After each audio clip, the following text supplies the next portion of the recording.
আসসালামু আলাইকুম।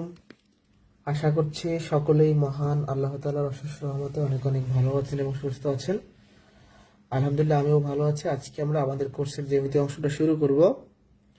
আমার সাথে যারা যুক্ত আছেন জানাবেন কথা লেখাটা ক্লিয়ার কিনা।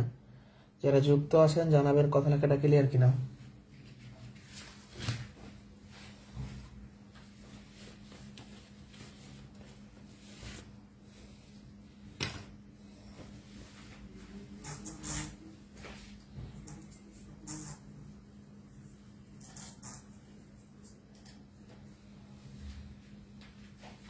যারা যুক্ত আছে কথা লেখা ক্লিয়ার কিনা।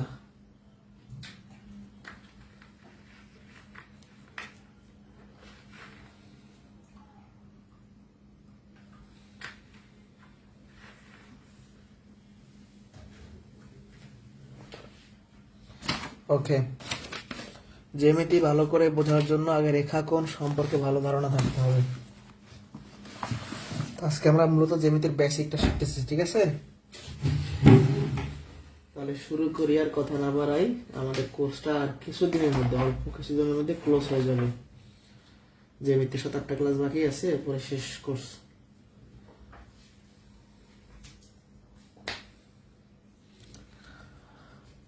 আচ্ছা,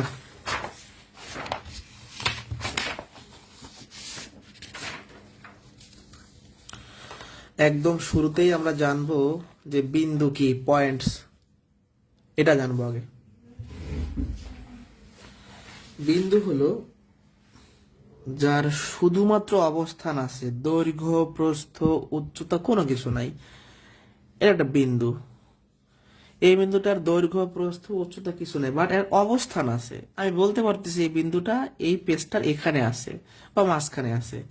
তাহলে বিন্দু হলো দৈর্ঘ্য থাকবে না, প্রস্থ থাকবে না, উচ্চতা থাকবে না, শূন্য মাত্রা তার, কারণ তার কোনো মাত্রা নেই। তাহলে বিন্দু হচ্ছে যার শুধু অবস্থান আছে। ওকে, এবার হচ্ছে রেখা। বিন্দু থেকেই রেখা তৈরি হয়। বিন্দু চলার পথ, ধরেন একটা বিন্দু নিলাম, এই বিন্দুটা এই পথে চলছে বা এই পথে চলছে, এটা রেখা তৈরি হয়ে গেল। তাহলে রেখা হলো বিন্দু চলার পথ, ঠিক আছে? রেখা দুই ধরনের, সরল রেখা, বক্ররেখা। একটা বিন্দু চলার পথে যদি দিক পরিবর্তন না করে, ধরেন একটা বিন্দু এরকম চলতেছে চলতেছে চলতেছে সোজা এরকম চলে যাবে, তাহলে এটা হলো সরল রেখা। আর একটা বিন্দু চলার পথে যদি দিক পরিবর্তন করে, ধরেন একটা বিন্দু চলতেছে চলতেছে হঠাৎ এদিকে চলে আসলো, এদিকে আসলো, এদিকে গেল, তো সেখানে দিক পরিবর্তন করছে, তাই এর নাম কি? বক্ররেখা, ঠিক আছে? এবার আমরা শিখবো রশ্মি কি। রশ্মি হচ্ছে যে রেখার এক প্রান্ত আটকানো আর এক প্রান্ত খোলা, এটা হলো রশ্মি। দেখেন এক প্রান্ত কিন্তু খোলা আছে, তীর চিহ্ন মানে খোলা, আর এটা মানে বদ্ধ।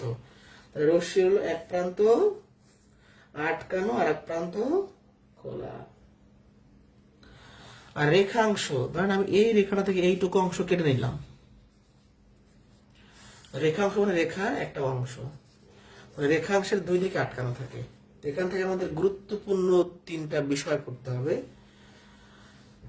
রেখা নির্দিষ্ট কোনো দৈর্ঘ্য নেই, অর্থাৎ রেখার কোনো প্রান্ত বিন্দু নেই, রেখার কোনো প্রান্ত বিন্দু নেই, রেখার দুই দিকে খোলা থাকে, মানে অসীম পথে চলতে থাকে। রশ্মির একটা প্রান্ত বিন্দু আছে, এই যে একটা, একদিক বন্ধ, একটা প্রান্ত আছে এখানে শেষ আছে, আর এই দিকে আটকানো নাই, খোলা। আর রেখাংশের 2টা প্রান্ত বিন্দু। তাহলে 3টা ইম্পর্টেন্ট বিষয়। রেখার কোনো প্রান্ত বিন্দু নাই, রেখা অসীম পথে চলে, রেখাংশের 2টা প্রান্ত বিন্দু আছে, আর রশ্মির একটা প্রান্ত বিন্দু আছে। এই যে রশ্মির একটা দিক আটকানো, একটা খোলা, আর রেখাংশের 2টাই আটকানো।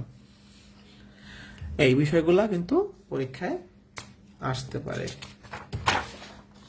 ওকে, এবার আমরা সমান্তরাল রেখা সম্পর্কে জানবো। এখন একটা ধরেন একটা চাকরির পরীক্ষায় একটা জ্যামিতির প্রশ্নে বা একটা অঙ্কে সমান্তরাল রেখা শব্দটা আছে, তো আপনি যদি নাই বোঝেন যে সমান্তরাল সরল রেখা কি, তাহলে কি আপনি পারবেন? পারবেন না। আগে সমান্তরাল সরল রেখা, আজকে সব জ্যামিতির বেসিক গুলা শেখাবো। সমান্তরাল সরল রেখা, একাধিক সরল রেখা চলার পথে যদি মিলিত না হয়, নির্দিষ্ট দূরত্ব বজায় রেখে সামনের দিকে যদি যায়, তাহলে আমরা সমান্তরাল সরল রেখা বলবো। ধরেন এবি একটা রেখা, সিডি আর একটা রেখা, এই রেখা দিলে আমাদের ডিস্টেন্স আছে ধরেন 2 মিটার। এই নির্দিষ্ট দূরত্ব রেখে এরা অসীম পথে যাবে, এরা কখনো মিলিত হবে না। সোজা কথা, সমান্তরাল রেখা মানে যদি মিলিত না হয়, এবং যদি ঘটনা এরকম ঘটতাম, এই একটা সরল রেখা আর সিডি একটা সরল রেখা, এটা কিন্তু সমান্তরাল না, তারা মিলিত হয়েছে। তাই তাহলে সমান্তরাল মানে একাধিক রেখা যদি মিলিত না হয় নির্দিষ্ট দূরত্ব বজায় রেখে সামনের দিকে অগ্রসর হয়। তাহলে মনে রাখতে হবে দুটি সমান্তরাল সরল রেখা কখনোই মিলিত হয় না, এটা ইম্পর্টেন্ট পয়েন্ট। এবার হচ্ছে ছেদক সম্পর্কে আমরা জানবো। ছেদক কি? একাধিক সরল রেখাকে, এবি একটা সরল রেখা, সিডি একটা সরল রেখা, একাধিক সরল রেখাকে অপর একটা সরল রেখা যদি তির্যক ভাবে ছেদ করে, দুইটাকে ছেদ করলো, ধরেন পি কিউ, এইটাকে ছেদক বলা হয়। তাহলে এখানে পি কিউ হচ্ছে ছেদক। তাহলে কি বলছি? একাধিক সরল রেখা, এই একাধিক সরল রেখাকে অপর একটা সরল রেখা তির্যক ভাবে ছেদ করলে ওই ছেদক, ওই রেখাটাকে বলা হয় ছেদক। দেখেন দুইটাকে অপরটা ছেদ করছে, তিনটাকেও করতে পারে, চারটা করতে পারে। এবার হচ্ছে সমরেখ বিন্দু। সমরেখ বিন্দু কি? একাধিক বিন্দু যদি একটা সরলরেখার উপর অবস্থিত হয়, এটা সরল রেখা, এখানে একটা বিন্দু আছে, এখানে একটা বিন্দু আছে, এখানে একটা আছে, এখানে আছে, চারটা বিন্দু কিন্তু এই সরলরেখার উপরে অবস্থিত, তাহলে চারটাকে আমরা সমরেখ বিন্দু বলতে পারি। আর যদি ঘটনা এরকম ঘটে, এখানে একটা, এখানে একটা, এখানে একটা, এখানে একটা, এরা সমরেখ নয়। তাহলে সমরেখ মানে একাধিক বিন্দু একটি সরলরেখার উপর অবস্থান করবে, আর সমরেখ নয় মানে একাধিক বিন্দু একটি সরলরেখার উপর অবস্থান করবে না, একটা ভিতরে একটা বাইরে এরকম থাকবে। এবার আসি তল। রেখার সঞ্চর পথকে তল বলা হয়। এটা এই ধরনের একটা বস্তু, এটা একটা তল আছে, এটা একটা তল, দেখেন এইটা মিলে একটা তল হয়েছে, দেখেন এখানে রেখা গেছে, এখানে রেখা গেছে, এখানে গেছে, এই রেখাগুলো মিলে একটা তল সৃষ্টি করছে, রেখার সঞ্চার পথ। ঠিক আছে, ওকে। মানে কোন বস্তু উপরিভাগ আর কি, তলের দৈর্ঘ্য থাকে, প্রস্থ থাকে। যেমন একটা ইটে 6টা তল থাকে, তাই না? এটা যদি একটা ইট চিন্তা করেন, এখানে একটা তল আছে, এখানে একটা আছে, এখানে একটা আছে, এখানে একটা আছে, এই পাশে একটা, এই পাশে একটা। কোনো কোশ্চেন থাকলে আমাকে করতে পারেন। এবার আমি ক্লাস শুরুতে বলছি যে বিন্দুর কি দৈর্ঘ্য নাই, প্রস্থ নাই, উচ্চতা নাই, রেখার দৈর্ঘ্য আছে, অনেকগুলো কথা বলছি না? এই অনেকগুলো কথা আমরা একসাথে পড়ে ফেলবো, এটা খুবই ইম্পর্টেন্ট। এই শখটা খুবই খুবই গুরুত্বপূর্ণ, খুবই গুরুত্বপূর্ণ। বিন্দু, বিন্দুর আসলে দৈর্ঘ্য নাই, প্রস্থ নাই, উচ্চতা নাই। রেখার শুধু দৈর্ঘ্য আছে, যেটা রেখা লিখলাম এর দৈর্ঘ্য আছে, প্রস্থও নাই, উচ্চতাও নাই। তল, এই যেমন এখানে একটা তল, এই তলের দেখেন একটা দৈর্ঘ্য আছে, একটা প্রস্থ আছে, তার হাইট নাই কোনো, তাহলে দৈর্ঘ্য আছে, প্রস্থ আছে, উচ্চতা নাই। আর ঘনবস্তু, যেমন একটা লুডো খেলার ছক্কা, একটা ঘনবস্তু, ঠিক আছে? ঘনবস্তুর দৈর্ঘ্য, প্রস্থ, উচ্চতা সবই থাকে, দৈর্ঘ্য থাকে, প্রস্থ থাকে, উচ্চতাও থাকে। তাহলে কার কি আছে এখানে একসাথে পড়ে ফেললাম, এটা ভালো না? একসাথে পড়ে ফেলা, এটা পড়লে ভালো হয়। কোন দেশে সর্বপ্রথম জ্যামিতির আলোচনা শুরু হয়? গ্রিসে। রেখার কয়টা প্রান্ত বিন্দু আছে? আমরা জানি রেখা অসীম মধ্যে চলে থাকে, তার কোনো প্রান্ত বিন্দু নেই। দুটি লাইন, লাইন মানে কি? রেখা। দুটি লাইন একে অন্যের থেকে 2 মিটার দূরে সমান্তরাল ভাবে চলে যাচ্ছে, তারা একে অন্যের সাথে মিলিত হবে কত মিটার দূরে? এখানে একটা লাইন, এখানে একটা লাইন, মাঝখানে 2 মিটার দূরত্ব। যেহেতু সমান্তরাল রেখা, তারা কখনোই মিলিত হবে না। যে দুটি মাত্রা দ্বারা তল সৃষ্টি হয়, মাত্রা কোনগুলো? যে দৈর্ঘ্য, প্রস্থ, উচ্চতা, এগুলো সবাইকে মাত্রা বলা হয়। তাহলে আমরা জানি যে তলের দৈর্ঘ্য আছে, প্রস্থ আছে, এগুলো টুকটাক খুবই ইম্পর্টেন্ট প্রশ্ন। এই পর্যন্ত কারো কোনো কোয়েশ্চেন থাকলে আমাকে বলবেন।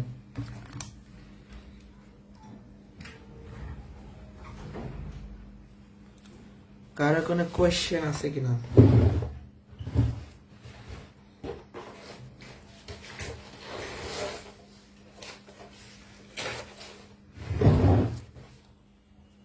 কোয়েশ্চেন আছে?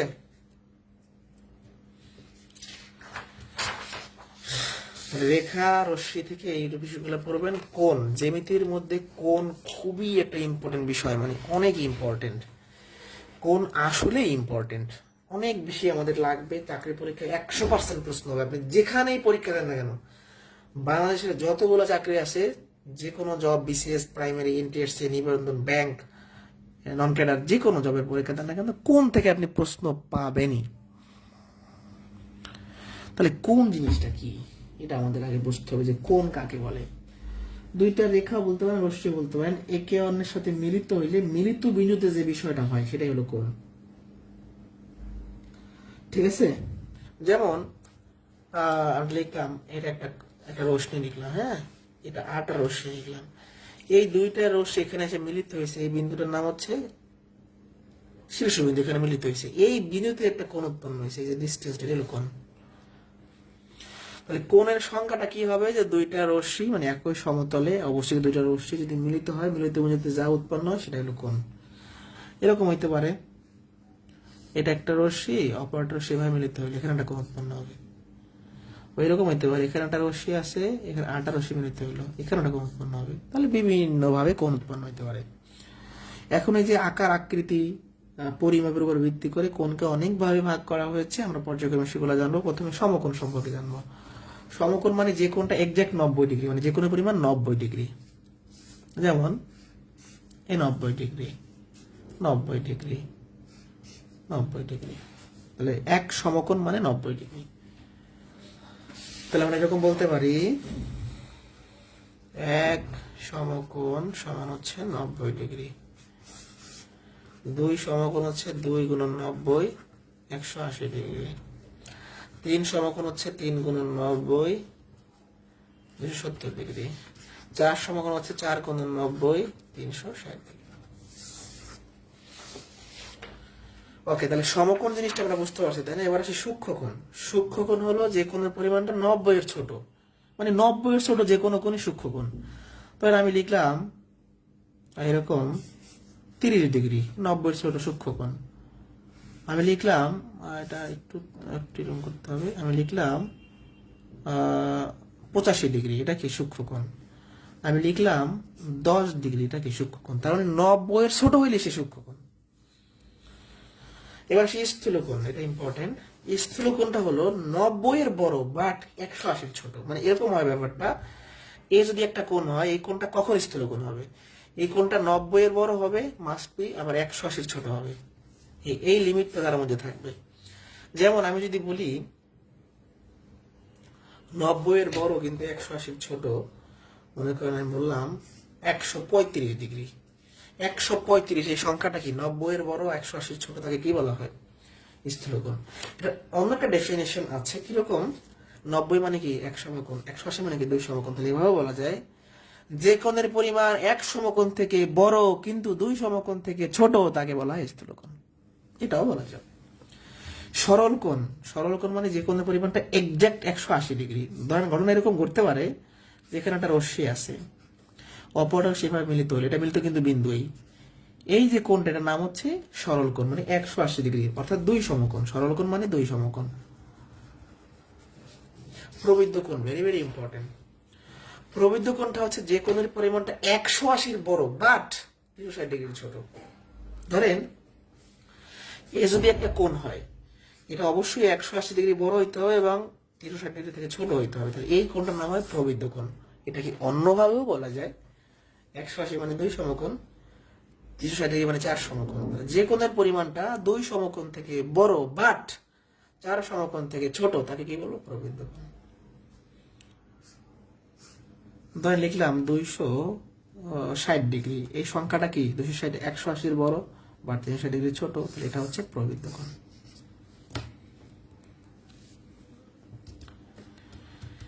এই পর্যন্ত কারো কোনো কোয়েশ্চেন আছে কিনা আপনার? এটা বলেন তো।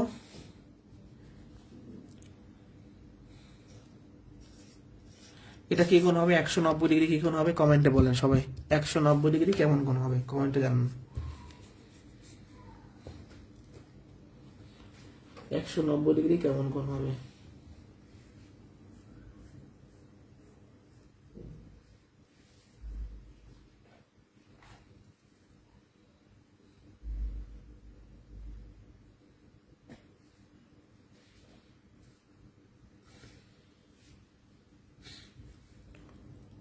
একশো নব্বই ডিগ্রি, এই কোণটার নামটা কি? মানে কোন কোণ যদি 190 ডিগ্রি হয়, তাকে আমরা কি বলবো? কি কোণ বলবো? কমেন্টে বলেন তো, তাদেরকে আমি কি কোণ বলতে পারি?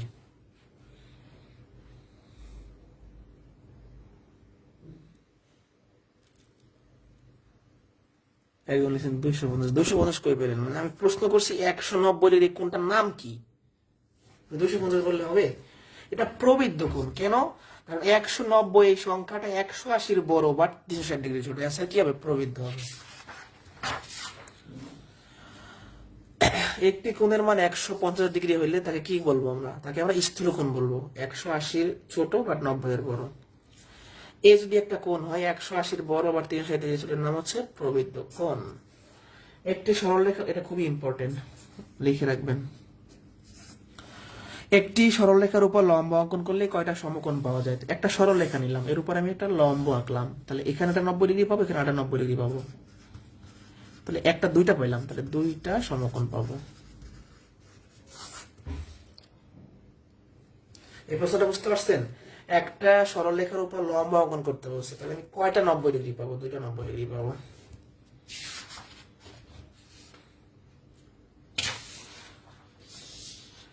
এবার আসে বিপ্রতীপ কোণ, খুবই ইম্পর্টেন্ট, খুবই মনোযোগ সহকারে দেখতে হবে।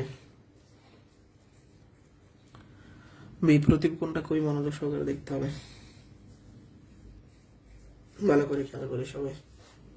সবই ইম্পর্টেন্ট এবং সবই সহজ।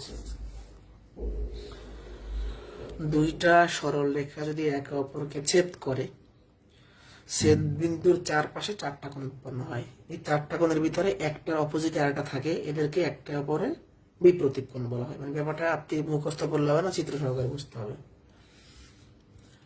এবি একটা সরল রেখা, এটা তো সত্য কথা। সিডি আর একটা সরল রেখা, এটাও সত্য কথা। এই দুটো সরল রেখা এখানে ছেদ করছে, এটাকে ধরেন ও বিন্দু। তা আপনি এইখানে একটা কোণ পাইছেন, এখানে একটা কোণ পাইছেন, এইখানে একটা পাইছেন, এখানে একটা পাইছেন। এখন একই কালারের যে কোণ, এই কোণ আর এই কোণ একে অপরের বিপ্রতীপ, মানে এর অপোজিটে এ আছে, এর অপোজিটে এ আছে, এই দুইটা একে অপরের বিপ্রতীপ কোণ। আবার এই দুইটা একে অপরের বিপ্রতীপ কোণ। যারা বুঝি নেই, আর একবার চিত্র সহকারে বুঝিয়ে দিলাম। এটা একটা সরল রেখা, এটা আর একটা সরল রেখা, এটা হলো ছেদ বিন্দু। এইখানে একটা কোণ আছে, এখানে একটা কোণ আছে, এইখানে একটা আছে, এখানে আছে। এর বিপরীতে এইটা, তাহলে এটা একে অপরের বিপ্রতীপ। এর বিপরীতে এইটা, তাহলে এইটা একে অপরের বিপ্রতীপ। তাহলে সংজ্ঞাটা কি হবে? একই সমতলে অবস্থিত দুইটা সরল রেখা তীর্যকভাবে ছেদ করলে ছেদ বিন্দুর চারপাশে চারটা কোণ উৎপন্ন হয়। ওই চারটা কোণের ভিতরে বিপরীত পার্শ্বস্থ কোণ দ্বয় একটাকে অপরটার বিপরীত কোণ বলে। তো ওই বইয়ের ভাষাটা আপনারা তো অত মুখস্থ করার দরকার নাই, আপনি বুঝে বুঝে পড়লেই হবে। এই দেখেন খুবই সহজ, 1 2, এখানে ছেদ বিন্দু, এখানে একটা কোণ, এখানে একটা কোণ, এখানে একটা কোণ, এখানে একটা কোণ, এই দুইটা বিপ্রতীপ, এই দুইটাকে আবার বিপ্রতীপ। এবং বিপ্রতীপ কোণগুলা মাস্ট বি সমান হবে। মানে এটা যদি 80 ডিগ্রি হয়, এটাও 80 ডিগ্রি হবে। এটা যদি 90 ডিগ্রি হয়, এটাও, ধরেন এটা যদি 95 ডিগ্রি হয়, এটাও 95 ডিগ্রি হবে। বুঝতে পারছেন? অর্থাৎ বিপ্রতীপ কোণগুলা মাস্ট বি সমান হবে। যেমন 37 ডিগ্রি কোণের বিপ্রতীপ কোণ কত? 37 ডিগ্রি কোণের বিপ্রতীপ কোণ 37 ডিগ্রি হবে। আমার কথা বুঝছেন কিনা? তাহলে বিপ্রতীপ কোণ জিনিসটা হলো যে দুইটা সরলরেখা ছেদ করলে আমরা জানি চারটা কোণ উৎপন্ন হয় ছেদ বিন্দুর চারপাশে। ওই চারটা কোণের ভিতরে বিপরীত পাশের যে কোণগুলা একে অপরের বিপ্রতীপ। এর বিপ্রতীপ কিন্তু এইটা না, এর বিপ্রতীপ এইটা, আবার এর বিপ্রতীপ এইটা, এর বিপ্রতীপ এইটা, এর বিপ্রতীপ এইটা। যেমন এই 12 নম্বর কোশ্চেনটা খেয়াল করেন, সতত বিশেষ আসছিল। এবি ও সিডি সরলরেখা অবিনিত ছেদ করলে নিম্নের কোন গাণিতিক বাক্যটি সঠিক? এই প্রশ্নের কোথাও কিন্তু বিপ্রতীপ কোণ শব্দটা লেখাই নেই, বাট আমি বুঝবো কিভাবে যেটা বিপ্রতীপ কোণের প্রশ্ন? দেখেন কোণগুলো সমান আছে। ওকে, তো আমরা শুরু করি। এবি একটা সরলরেখা, সিডি একটা সরলরেখা অবিনিত ছেদ করছে। যেহেতু বিপ্রতীপ কোণ, তাহলে এই কোণ এই কোণ সমান হবে, এই কোণ এই কোণ সমান হবে, তাহলে এ ও ডি এর সমান হবে বি ও সি। যারা বুঝি নাই, এ এখানে তো ও আর ডি, তাহলে এইটুকু এই মাঝখানের কোণটা। আবার বি ও সি এই দুটো সমান হবে, এর একটা অ্যান্সার। আবার এইটা সমান হবে, তাহলে এ ও সি, এই যে এ ও সি এর সমান হবে বি ও ডি, এটাও অ্যান্সার হবে। এই দুটো কোনটা অপশনে আছে? এটা আছে, এটা কিন্তু অপশনে নাই। এটাও কিন্তু অ্যান্সার সম্ভব, বাট এটা নাই, কোথাও নাই। মানে এইটা আর এইটা, তাহলে এটার নাম কি? এ ও ডি সমান বি ও সি, আবার এ ও সি সমান বি ও ডি। উত্তর কত হবে? এটা হবে, এটাও হবে, বাট অপশনে থাকলে। বুঝতে পারছি কিনা আপনারা বলেন তো? 50 ডিগ্রির বিপরীত কোণ কত বলেন? 50 ডিগ্রির বিপরীত কোণ কত বলেন? 50 ডিগ্রির বিপরীত কোণ বলেন।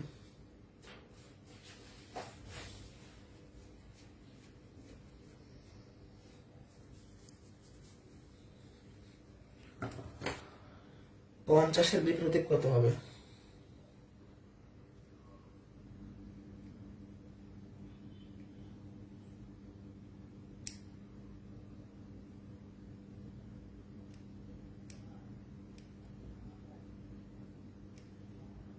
বলেন।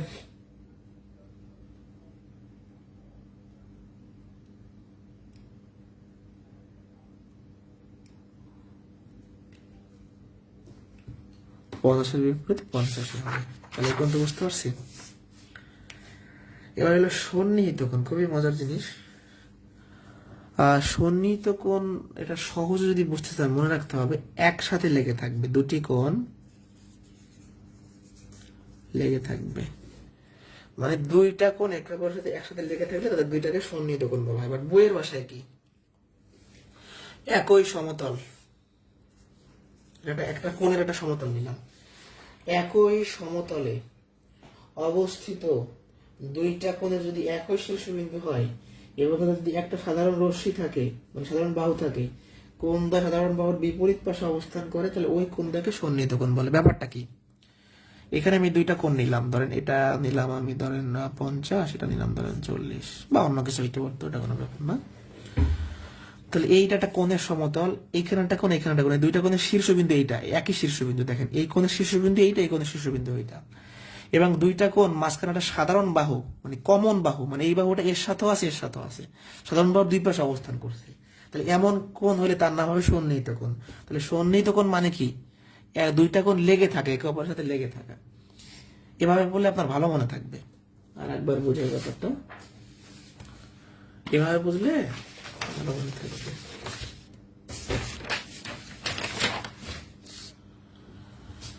ওকে, দেখেন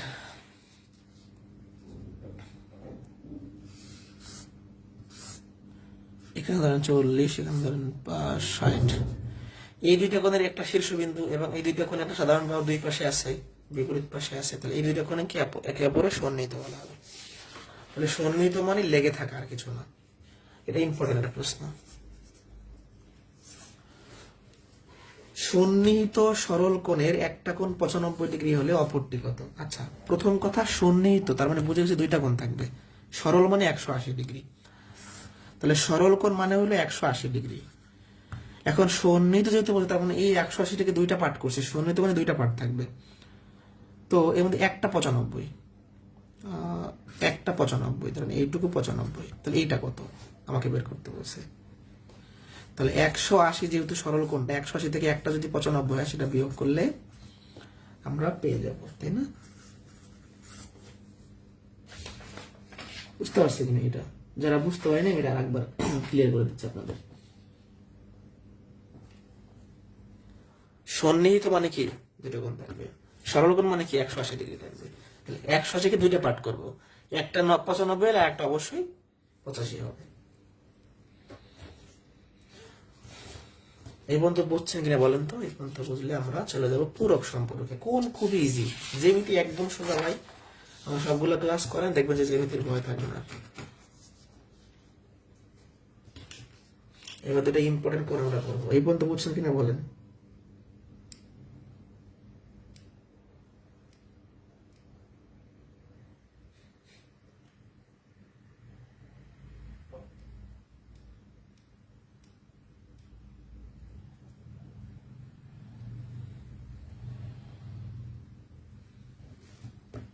সোজা না একদম। দেখেন কোন পড়লে আর জীবনে ভুল হবে এমন করে যদি কোন পড়েন, কিছু আছে এর ভিতরে। পূরক কোণ, দুইটা কোণের যোগফল যদি 90 ডিগ্রি হয়, এক্সাক্ট 90 ডিগ্রি হইতে হবে। ধরেন একটা 40, একটা 50, তাহলে এই দুইটা কোণের যোগফল 90 কিনা? তাহলে এই দুইটা কোণের যোগফল 90 হলে একটাকে অপরটার পূরক বলবো, মানে 50-এর পূরক 40, 40-এর পূরক 50। আচ্ছা, আপনাকে যদি আমি প্রশ্ন করি যে 60 ডিগ্রি পূরক কোণ কত, তাহলে আপনি কি করবেন? যে পূরক কোণ মানে দুইটার যোগফল 90, তাহলে 90 থেকে 60 বিয়োগ করলে 30, মানে আমরা জানি পূরক কোণ দুইটার যোগফল 90, তাহলে 60 আছে আর পূরণ করতে 30 লাগবে। তাহলে পূরক কোণ বের করার জন্য আমাদের সবসময় 90 থেকে বিয়োগ করতে হয়। অর্থাৎ দুইটা কোণের যোগফল যেহেতু 90 হলে পূরক বলি, তাহলে একটা দেওয়া থাকলে অপরটা বের করার জন্য 90 থেকে বিয়োগ করবো। সম্পূরক মানে কি? দুইটা কোণের যোগফল যদি 180 ডিগ্রি হয়, 130 আর 50, এই দুটার যোগফল কি 180, তাই না? তাহলে এই দুইটার যোগফল যেহেতু 180, এটাকে আমরা কি বলবো, একটাকে অপরটা সম্পূরক বলবো। তার মানে 50-এর সম্পূরক 130, 130-এর সম্পূরক 50। বলছে 65 ডিগ্রি কোণের পূরক কোণ কত?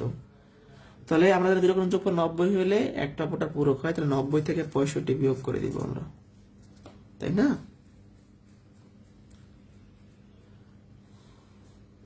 পঁচিশ না?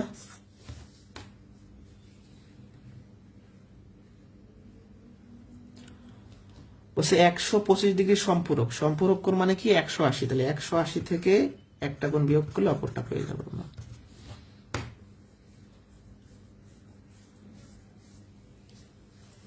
তার কত হচ্ছে,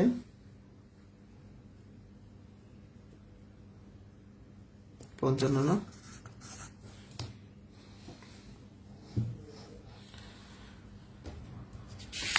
এবার কিছু ইম্পর্টেন্ট প্রশ্ন দেখবো, আরো দুইটা টুকটাক প্রশ্ন যেগুলো নিজেরাই পারবেন। মেইন দুইটা প্রশ্ন দেখে, এই দুটো কেন দেখে জানেন? স্পেশালি এই প্রশ্নটা আসছে আপনার 38 বিসিএস, খেয়াল করবেন। এইটা আসছে 43 বিসিএস। এখন আমি আগে এইটা করাবো, দেখবেন যে এইটা করলে আপনি এটা পারেন কিনা। আমরা যে বলি যে বিগত প্রশ্ন, বিসিএস এর প্রশ্ন সলভ করেন, প্রাইমারির জন্য করেন, নিবন্ধনের জন্য করেন, আপনি বাংলাদেশের যত জব আছে, যে কোনো পরীক্ষা দেন না কেন, আপনার জন্য বিসিএস ফিলির প্রশ্ন পড়া সব ফরজ হয়ে গেছে। ঠিক আছে, ওকে। তো যাই হোক, আমরা শুরু করি। একটা কোণের মান তার পুরো কোণের মানের অর্ধেকের সমান, কোণটির মান কত? আচ্ছা, আমরা কোণটা যেহেতু জানি না, ধরি কোণটি এক্স। এখন একটা কোণ যদি এক্স হয়, এর পূরক কোণ কত হবে? আমরা জানি 90 থেকে ওই কোণটা বিয়োগ করলে পূরক পাবো। একটা কোণ যদি এক্স হয়, তাহলে তার পূরক কোণ 90 মাইনাস এক্স, তাই না? সত্য কিনা? কারণ পূরক কোণ বের করার জন্য 90 থেকে বিয়োগ করি। এবার প্রশ্ন মতে বলছে কি, একটা কোণের মান এক্স, একটা কোণ হলো এক্স, এর মানটা হবে পূরক কোণ। আচ্ছা, পূরক কোণ লিখলাম অর্ধেক, অর্ধেক, এই অর্ধেকের সমান। একটা কোণের মান তার পূরক কোণের অর্ধেকের সমান। আর একবার খেয়াল করি, একটা কোণের মান তার পূরক কোণের মানের অর্ধেকের সমান, হয়ে গেছে না? আর গুণ করেন, ওই এক্স এই পাশে যোগ হবে 30 ডিগ্রি। এবার এই প্রশ্নটা যে ব্যক্তিটা পড়ে গেছে, এই পূরক শব্দটা তুলে দিয়ে সম্পূরক দিয়ে প্রশ্ন করা হয়েছে, তখন কি হবে? একটা কোণ ধরলাম এক্স, এর সম্পূরক কোণ হবে 180 মাইনাস এক্স। তাহলে একটা কোণের মান তার সম্পূরক কোণের অর্ধেকের সমান। তাহলে এক্স এই পাশে আসলে 3x সমান 180, 60 ডিগ্রি। তাহলে এইটা যে পড়ে গেছে, এটা পারবে কিনা? অবশ্যই পারবে। কেউ না বুঝলে বললেন, একটা কোণ ধরছি, তাহলে একটা কোণ যদি এক্স হয়, তার সম্পূরক কি 180 থেকে বিয়োগ করতে হবে। তাহলে একটা কোণ, এটা তার সম্পূরক কোণ। একটা কোণের মান তার সম্পূরক কোণের অর্ধেকের সমান, কাহিনী শেষ।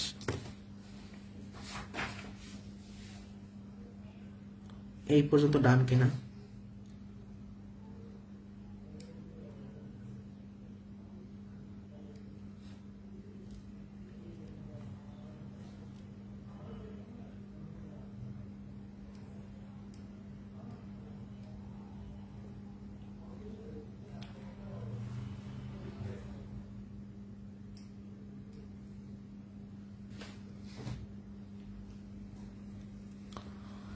রিল্যাক্স পড়াশোনা করতে হবে। কোণের প্রশ্ন জাস্ট রিল্যাক্স। এবার দুটো ইম্পর্টেন্ট কোণ প্রশ্ন, কোণের একান্তর অনুরূপ কোণ পারলে অনেক কোণ পারা যায়। বিসিএস এর অনেক ম্যাথ সমাধান করার জন্য একান্তর অনুরূপ কোণ লাগবে, খুব ইজি। আচ্ছা, শুরু করি। দুইটা সমান্তরাল সরল রেখাকে অপর একটা সরল রেখা তীর্যকভাবে ছেদ করলে যে ছেদক রেখাটা হয়, তার বিপরীত পাশের কোণ দ্বয়কে একে অপরের একান্তর কোণ বলে। কিরকম দেখেন, চিত্র সহ পড়বেন, এটা মুখস্থ করার কিছু নাই। এবি একটা সরল রেখা, সিডি আর একটা সরল রেখা। এই দুইটা সরল রেখাকে অপরটা সরল রেখা পি কিউ তীর্যকভাবে ছেদ করছে কিনা, এটা এই পর্যন্ত আমরা পড়ে আসছি ছেদক। তাহলে দুইটা সরল রেখাকে অপরটা সরল রেখা তীর্যকভাবে ছেদ করলো। এই ছেদক রেখার বিপরীত পাশের যে সমান সমান কোণ আছে তাদেরকে আমরা একান্তর বলবো। দেখেন এই কোণের সমান কিন্তু এই কোণ বিপরীত দিতে হবে, এই ছেদক রেখার দুই পাশের হইতে হবে অপোজিটের। তাহলে এইটার একান্তর এইটা, এর একান্তর এইটা, একান্তর কোণ গুলো সবসময় সমান হয়। এটা 45 হলে এটাও 45। আর একান্তর কোণ আছে এখানে, এর বিপরীতে এর সমান আরেকটা কোণ আছে, এই দুটো একে অপরের একান্তর। আবার এর সমান এখানে একটা কোণ আছে, এটা একে অপরের একান্তর। ঠিক আছে, আবার দেখেন এর সমান এখানে একটা কোণ আছে, একে অপরের একান্তর। অর্থাৎ এই বাহুটার দুই পাশে সমান সমান যে কোণ সেটা হলো একান্তর কোণ। আর একবার এটা আমি বুঝাই দিই, তাহলে আপনাদের জন্য সুবিধা হবে। একটু আমাকে টাইম একটা খালি পেয়ে যাবে নিয়ে আপনাদের আর একবার বুঝাই।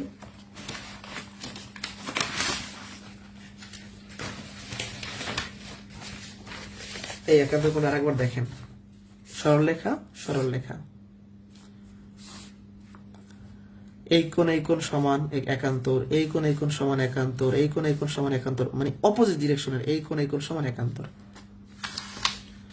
তাহলে একান্তর কোণগুলো সবসময় সমান হবে। যেমন আমরা যেটা পয়েন্ট এখানে নেই, এটা একটা পয়েন্ট, ধরেন আমি এই দুইটা একান্তর কোণ নিয়ে একটু হিসাব করি, এগুলা বাকিগুলো বাদ দিয়ে এই যে কালার করলাম, এটা মনে করেন যে আর এটা হচ্ছে এস। তাহলে এ আর এস একটা টেকনিক দেখাই দিই।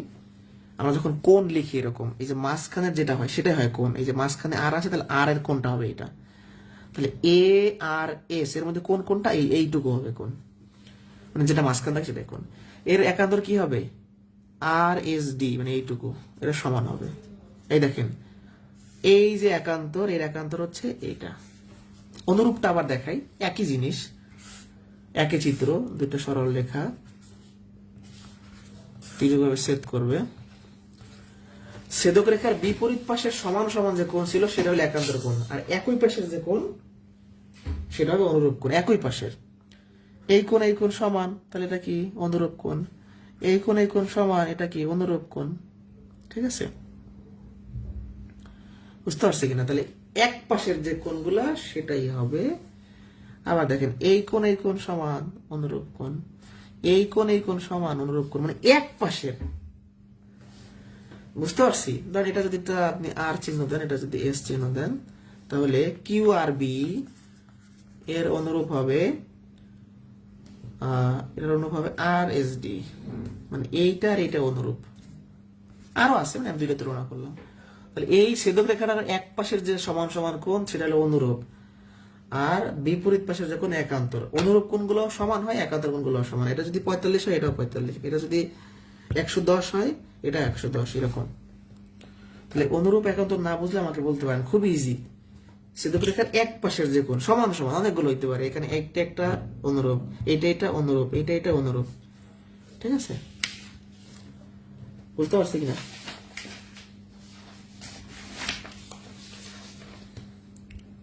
এবার আমরা পড়াবো অন্তস্থ বহিস্থ।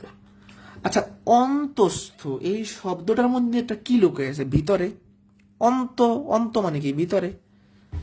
তাহলে যে কোনো বহুভুজ, বহুভুজ মানে বাহুদের আবদ্ধ চিত্র, সেটা হইতে পারে ত্রিভুজ, এটা একটা বহুভুজ, চতুর্ভুজ, পঞ্চভুজ, পাঁচটা বাহু দিয়া, এর ভিতরের যে কোণ, এই যে নর্মালি কোণ বলতে আমরা অন্তস্থ কোণকে বোঝাই, নর্মালি কোণ মানে অন্তস্থ কোণ, ভিতরে কোণগুলা। আর বহিস্থ কোণটা যে কোনো বহুভুজের এক বাহুকে বাড়াইলে বাইরের দিকে যে কোণটা হয়। ধরেন একটা ত্রিভুজ আঁকলাম, আমার ইচ্ছা হয়েছে এই বাহুটা আমি বাড়াই দিছি, তাহলে এই বাইরের যে কোণটা এর নাম কি, বহিস্থ কোণ। একটা আমি চতুর্ভুজ আঁকলাম, ধর এই বাহুটা আমার মন চাইছে বাড়াই দিছি, এই কোণটা বহিস্থ কোণ, এই কোণটা বহিস্থ কোণ, এই কোণটা বহিস্থ কোণ, এটা বহিস্থ কোণ। তাহলে যে কোনো বহুভুজের মানে বাহু দ্বারা আবদ্ধ কোনো চিত্রের যে কোনো এক বাহুকে বাড়াইলে বাইরের দিকে যে কোণটা হয় তাকে বলা হয় বহিস্থ কোণ। এই যে অন্তস্থ, বহিস্থ, সমরেখ বিন্দু, সমান্তরাল সরলরেখা, ছেদক, হ্যাঁ, রেখা, রশ্মি, কোণ, এইগুলো আপনার সামনের ম্যাক্সিমাম ক্লাসে লাগবে। মানে এটা একটা বেসিক ক্লাস, কোনটাকে কি বলে। এই পর্যন্ত বুঝতে পারছেন কিনা বলেন? এই পর্যন্ত বুঝলে আজকে শেষ। আমরা পরবর্তী ক্লাসে ত্রিভুজ শুরু করব, খুব দ্রুত শেষ হয়ে যাবে ইনশাল্লাহ।